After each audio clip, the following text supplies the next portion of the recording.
Bonjour et bienvenue au Quebec. Hello and welcome to Quebec. Sorry, francophones, your blood's probably curdling right now with that translation. The next stop on our incredible coast-to-coast culinary adventure, the largest province in the country and certainly one of the most unique due to its French language and ties with France. Jacques Cartier first stepped foot on the banks of the St. Lawrence and claimed the area for what would later become New France. And if you take a stroll through areas like Old Quebec City, it'll literally feel like you're taking a stroll back in time. And for Anglophones like me from the West Coast, it will feel like you're in an entirely different country. Once under heavy influence from the church, the 1960s saw a quiet revolution where Quebecers took a bit of a step back from the church.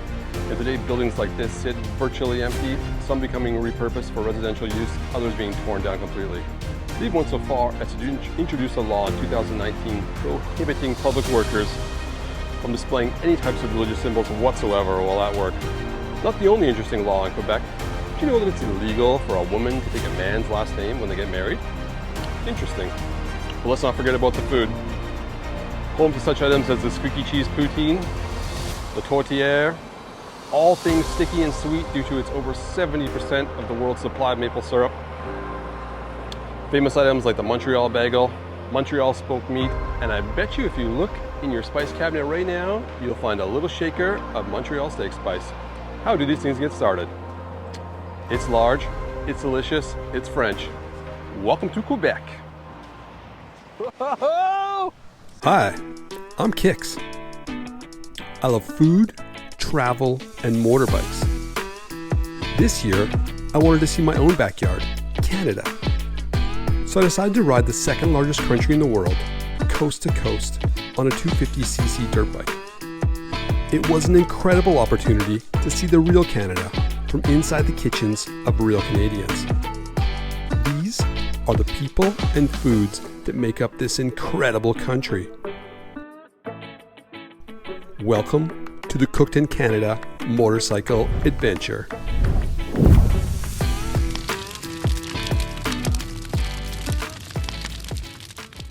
I was headed to Quebec with some friends for a bit of summer fun to meet this tasty looking pig and dig into one of the province's more controversial dishes, the regional legend, Tourtière du Lac-Saint-Jean. But first things first, I had to pick up my wife in Ottawa and make a quick detour to catch up with some friends I hadn't seen since our wedding in Thailand nearly 2 decades ago. Now, Angie loves a good adventure as much as anyone, but what she doesn't love is attention.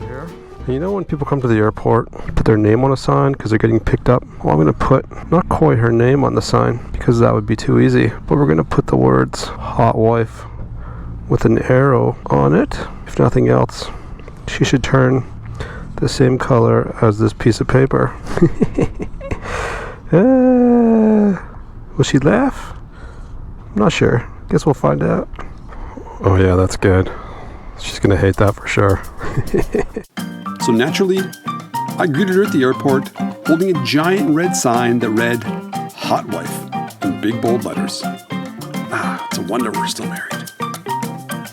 Next challenge, figure out how to cram even more gear onto an already overloaded dirt bike. Did I mention this is only a 250cc? We strapped down 2 more bags, wedged Angie into the back seat, and set off, rolling through the nation's capital, Ottawa, and on to Mount Tremblant. Oh man, it's feeling a little cramped. The plan was to spend a couple of days with my wife hiking Mount Tremblant. Despite the country being plagued with wildfires and drought this entire summer, the one day we opt to go hiking, it pours rain. Canada Day, Mount Tremblant. It said 12% chance of rain. And it updated to 100. But it is raining. So you're going to run to that spot? Yeah, I guess. I'll hide out here. Alright, let's take a break for it. Any dry spots. I don't think I escaped unscathed. And we get trapped in a foggy haze at the top of a mountain with hundreds of tourists while they shut down the gondola for the afternoon. Somehow, I'm not surprised. Eventually, we're set free, and it's off to a couple of days on a private island. Sometimes the universe throws you a bone, and after 4 months of camping and couchsurfing, I just happened to cross paths with friends I last saw in Thailand back in 2007 when I was living there. Meet Frank and Quan. This was them the day after they tied the knot, and here they are today. I actually met Frank and his buddy Richard years before the wedding at a party in Mexico. Both of us were road tripping to Guatemala at the time. That's me, rocking the camel shorts and Rambo-style squirt gun. And that's Frank, sporting ski goggles and a sparkly necklace. I just left Burning Man and still have a nice selection of costumes. You're welcome, everyone. Frank's since traded in van life for island life, and happens to own this private island where we are. And he, Quan, and their kids, plus the family pet, soak up a little summer fun. Boats, epic views, and Quan's mouth-watering Thai cooking? Ah, the life of a wandering biker. Fascinated by Quebec's rich history and incredible food culture, I knew that outside of Montreal and Quebec City, English speakers, or at least those willing to speak English, would be few and far between. As an Anglophone, holding meaningful conversations, let alone getting invited into someone's kitchen and fully understanding what was being shared, was going to be a challenge. Luckily, Angie had some family in Montreal. Her cousin Jay and his wife Chantel not only helped plan this epic food road trip, but Jay even landed me a radio interview that eventually led me to the Tourtière du Lac-Saint-Jean. Author, blogger, and explorer Kik Marshall is coming to Quebec to eat. He's crossing Canada on a motorcycle in search of the foods that tie Canadians to their culture, and he plans to write a book about what that food means to us. Now he's coming to Quebec, and he's going to be on the lookout for people who show him what foods are important to them. When are you going to be in Quebec? So I'm going to be in Quebec next week. I'll actually be there for Canada Day for about 3 weeks.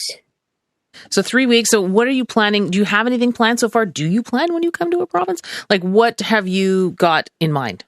Okay, so usually what happens is before I get to a province, I'll try and contact as many people as I can based on maybe tips and research, and try to isolate a little area that would be the most significant in terms of food and culture, that kind of thing. Quebec, however, has been mentally and the most challenging one for me because, one, I don't speak French, and two, I've been warned the closer I get that it's going to be very difficult in the small towns to speak to people because I'm an Anglophone and sort of get to know them. And I've been basically talking myself into people's kitchens the whole way, and if I can't do it in English, I just can't do it. And so I'm hoping to meet a couple people to teach me some culturally significant dishes. But I'm going to need your help here because I don't know. Quebec's the one place in the whole country that I just can't pull off on my own. I've been told I should look for something like, I believe you pronounce it, Tourtière du Lac-Saint-Jean. Yeah, that's right. Tourtière du Lac-Saint-Jean. It's usually made around Christmas, but listen, I've never turned it down when it's not Christmas. Yeah, right. And it is, so Tourtière, that is a point of contention. So depending on where you come Even from, better. yeah, it's a point of contention in Quebec. It depends where you come from. They make it differently. I will not. So if I say there's no one way to make tourtière, I'm still going to get texts going, there is, it's mine. We already have people who are asking for the website address. Kix, thank you so much for joining us. Good luck. And listen, get in touch with us when the book is finished, please. Yeah, thanks a lot. That'd be great. Thanks a lot for your help. The thing I was most worried about was Quebec, and CBC stepped in and united the country again. So I appreciate it so much. We do what we can. Have a great trip. Great. Thanks so much. I'll talk to you again soon. Bye. And with that bit of provincial inspiration, I was off to Lac-Saint-Jean. Greeted with a double kiss, we step into the cozy home of Muriel Cachon, a delightful grandmotherly figure who wastes no time getting down to business. She proudly shows me the wild meat she has marinating for her tortière. This tortière takes 2 full days of preparation and is typically made with a mix of wild game: bear, beaver, caribou, deer, Canadian goose, hare, and moose. As Muriel tries to explain the recipe in English for my sake, she accidentally lists the final ingredient as mouse. The moose. Before quickly correcting herself, oh, not mouse, but moose. Trust me, I've made this personal translation mistake so many times. By the entrance, I noticed an unexpected photo of Muriel in a cap and gown. Curious, I asked what this is for. Turns out she quit school in grade 10, but went back just before turning 60 to earn her high school diploma. I get the feeling there's not much this woman is afraid of. We wrap up day 1, the crust is prepared, the meat is marinating, and head out to explore the region. Okay, today's family road trip day. We have a series of translators in the back seat here. I think Jay is going to be the tour guide today. Jay, could you please explain what it is we're doing today? We're going to a museum. Museum? What? That was a food tour. Yeah, there's food. The museum tour is of food. Really? Yeah. Lac-Saint-Jean is a food lover's paradise. And our little group tour took us through a variety of local farms, including a blueberry patch and a Hascap farm, also known in French as the Cameries. Enter the Hascap Mobile, an adorable berry-colored minibus designed to shuttle small teams of fruit-loving explorers like us around the farm. Sure, yeah. Oh, now we'll go for a little ride in this car through the Hascap field. This is going to be pretty fun. Bonjour, monsieur. Bonjour. Is everybody having fun back there? Yeah. There goes the Hascap bus. Oh, no. Sorry. Not here. Yeah. Our French-speaking farmer friend here explained that the Hascap berry looks a lot like an elongated blueberry. But that's where the similarities end. Ouais, on commence à s'installer au niveau des épices de la forêt boréale aussi, identifier nos épices. Years ago, while searching for a new crop to introduce to the region, he met with Quebec's Minister of Agriculture. And together, they decided the new cold-loving Hascap was a perfect fit for the climate here. Fast forward to today, and they're now the largest producers of Hascaps in the province. Luckily for the little berry bus, because things got wetter than a Chippendale stagette. Once the clouds parted, we got a hands-on demo of the Pro Berry Harvester in action, followed by a tour of their on-site production, where they now make candies, berry butters, fresh dressings, and preserves from a recipe line originally created by the local nuns. And how is it? Delicious. No more? Non, vraiment. C'est bon, hein? Bon? Yes, delicious. Oh, yes, delicious. Merci, monsieur. And yes, Oh, merci. Look at this. I absolutely have to mention the Cameries iced yogurt. Unreal. That's really good. Just up the road is a bluet, or blueberry farm, and these cute little harvesting machines. Not accustomed to tours, they agree to show us around the farm and out in the field for a look at the life of a blueberry. He explains that to get the best from their berries, they bring in specialty bees to pollinate the crops.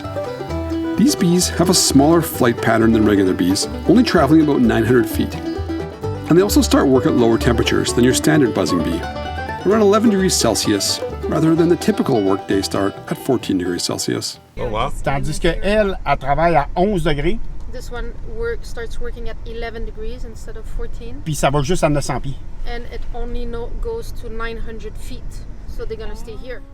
Another interesting point he explains is that when you see those large, fat blueberries in the store, those are grown with a lot of help from fertilizers.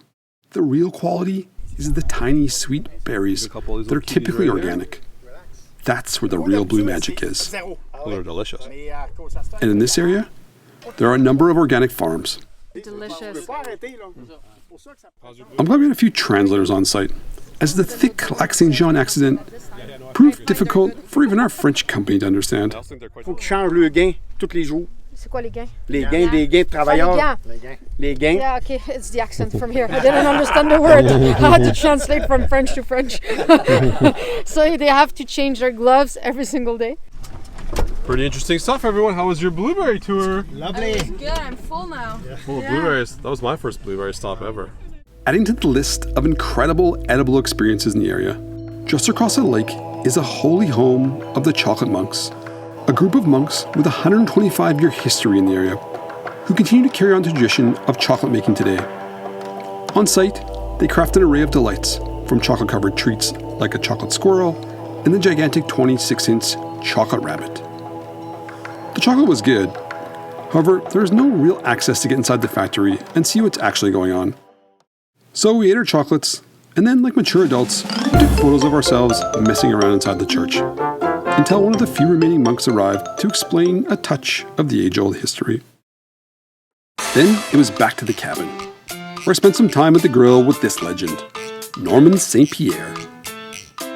Norm once tried to break the record for the most time spent on a roller coaster by riding Le Monstre in Montreal 24 hours a day for nearly a full month, equal to 672 hours and 59 minutes, all to raise money for a children's charity. He told me one of the hardest parts came after his ride was over, trying to sleep in a real bed again. In fact, he had to go back to the coaster for a few nights to get some decent rest afterwards. Norman's a hilarious guy. We spent most of the day joking about how the family pet might eventually end up on the barbecue. After that, it was off to the lake for some classic summer fun. Paddleboards, a little horsing around, and a splash to end the day. It's back to La Maison de Muriel for a true family feast. My two lovely teenagers have been translating since 7 a.m., helping interpret the intricate details of the Tourtière du Lac-Saint-Jean, especially its wild meat filling. After sharing the story with Norm, who insists he doesn't speak English, he takes it upon himself to demonstrate how tough the local hunters are, complete with a reenactment of how one might take down a moose barehanded just for this dish. And he killed the moose a mano. Oh, with his bare hands. He killed this moose with bare hands. Oh. People are tough. People I'll have are to get tough. some footage of that. Mordu la jugulaire. Oh, he bit his Son père, jugular. yeah. He bit the jugular of the moose? Yeah. Oh, they're serious over here. I'm here. This meal just got violent. Yeah. What was a nice family dinner? It just turned into a murder fest. Take a piece. Take a piece. Come on, go, run. Tomorrow you'll come back. I need another piece. Lauren, I thought you didn't speak English when we met, but it seems like you speak English just fine. You can tell stories, you can tell jokes, you even translate it for me at the house. He really improved. It's real, huh? Yeah. I'm speaking English very well, but I'm shy. I'm shy. Then, it's on to a bit of final prep. The ladies toss together a simple salad with a cream-based dressing. And Muriel laughs as she tells us how growing up, they were so poor, the only dressing they might ever get was from the cream of a cow they just milked. Salt, pepper, and cream on that? So, that's what we're having. And it's perfect. 15%. Like onion salt. How's the salad? It's really good. It's good. Onion powder, pepper, cream, Yeah. lettuce. And green onions. Oh, green onion. Finally, Messy. after a 5-hour drive to get here, 2 days of prep to make the crust and marinate the meat, and 7 long hours of cooking, Oh, yeah, it's perfect. this massive, regionally sacred Tourtière du Lac-Saint-Jean is ready. Whoa, it looks amazing.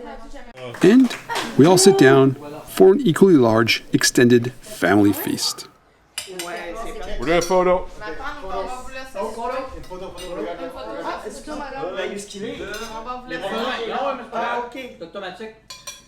Did it work? Tortière in Quebec comes in several traditional forms, each with countless recipe variations. The most common version across the province is the classic tortière, a thin crusted pie typically filled with seasoned ground beef. Then there's the sea pie. Found mainly in the Gaspé region, it appears under different names and recipes, with some calling for 6 layers of pastry, while others emphasize multiple layers of meat. But the heavyweight of them all is the Tourtière du Lac-Saint-Jean. From the Saguenay region, where we are today, this version is big, bold, and hearty, a thick-crusted pie packed with chunks of wild meat and potatoes. The history of the Tourtière stretches back as far as you're willing to dig. While the historians argue about its true origins, one thing is certain. A trip to the Lac-Saint-Jean for traditional Saguenay-style Tourtière is worth every mile. And while you're here, don't miss the local berry farms or the heavenly chocolate. Whatever brings you, come hungry. You won't regret it.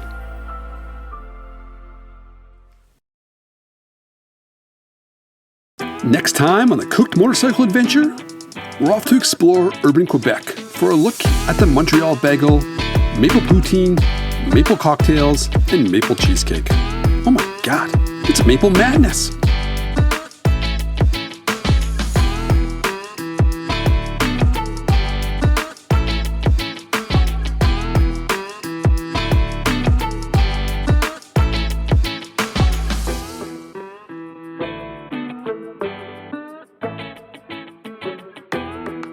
Hey, you there, my little adventuring friend. If you're enjoying the show, take a minute to hit that thumbs up button, subscribe, and drop a comment below.